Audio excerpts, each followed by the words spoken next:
Hello दोस्तों, whale समुद्र में रहने वाले स्तनधारी जीव हैं।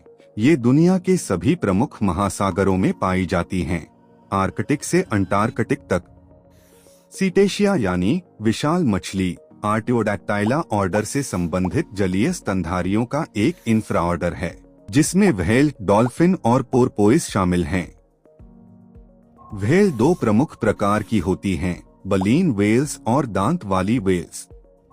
बलीन व्हेल्स के पास बलीन प्लेट्स होती हैं, जिनसे वे छोटे जीवों को छानकर खाती हैं, जैसे कि blue whale, bowhead whale, humpback whale और राइट व्हेल। दांत वाली व्हेल्स, इसके भी 4 ग्रुप हैं, जिसमें एक ग्रुप में डॉल्फिन, पोर्पोइस, बल्यूगा और नार्वल आती है। अगले ग्रुप में रिवर डॉल्फिन, इससे आगे स्पर्म व्हेल, बीक्ड व्हेल अलग अलग ग्रुप में आते हैं। अब आप में से कुछ लोग सोच रहे होंगे कि डॉल्फिन और रिवर डॉल्फिन को अलग क्यों रखा गया है। तो डॉल्फिन, जिसे आमतौर पर समुद्री डॉल्फिन कहा जाता है, समुद्र में रहते हैं, जबकि रिवर डॉल्फिन नदियों और झीलों यानी मीठे पानी के आवासों में पाए जाते हैं। स्पर्म व्हेल का मस्तिष्क किसी भी जीवित जीव का सबसे बड़ा होता है, जिसका वजन 7.8 किलोग्राम तक होता है। यह मानव मस्तिष्क से 5 गुना बड़ा होता है।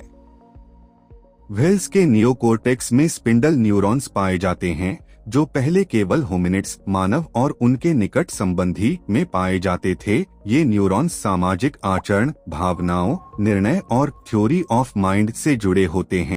यह 2250 मीटर तक गोता लगा सकती है, जो इसे तीसरा सबसे गहरा गोता लगाने वाला स्तनपायी बनाता है।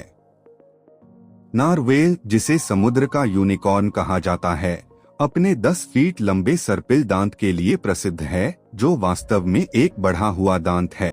व्हेल सामाजिक प्राणी होती हैं और अक्सर समूहों में रहती हैं, जिन्हें पॉड कहा जाता है। कुछ व्हेल जैसे बोहेड व्हेल 200 साल तक जीवित रह सकती हैं।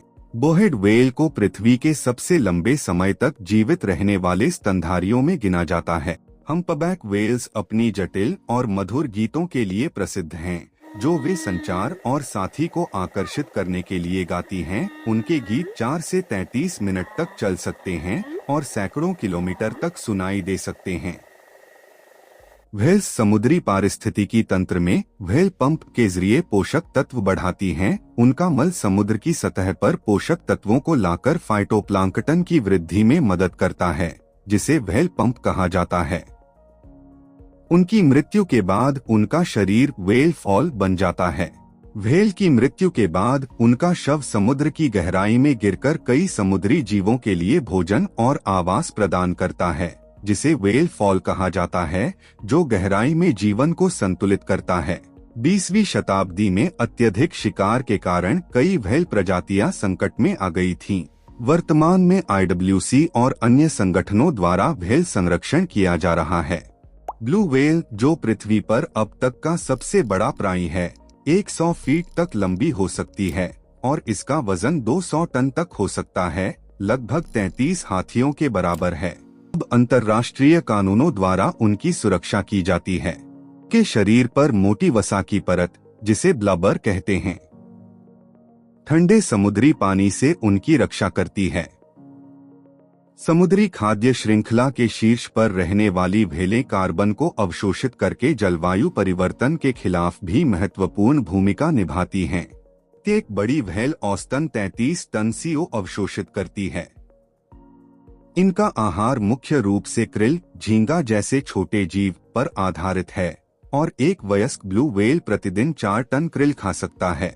ब्लू व्हेल को खतरे में एंडेंजर्ड सूचीबद्ध किया गया है, क्योंकि 20वीं सदी में वाणिज्यिक शिकार ने उनकी आबादी को लगभग विलुप्त कर दिया था।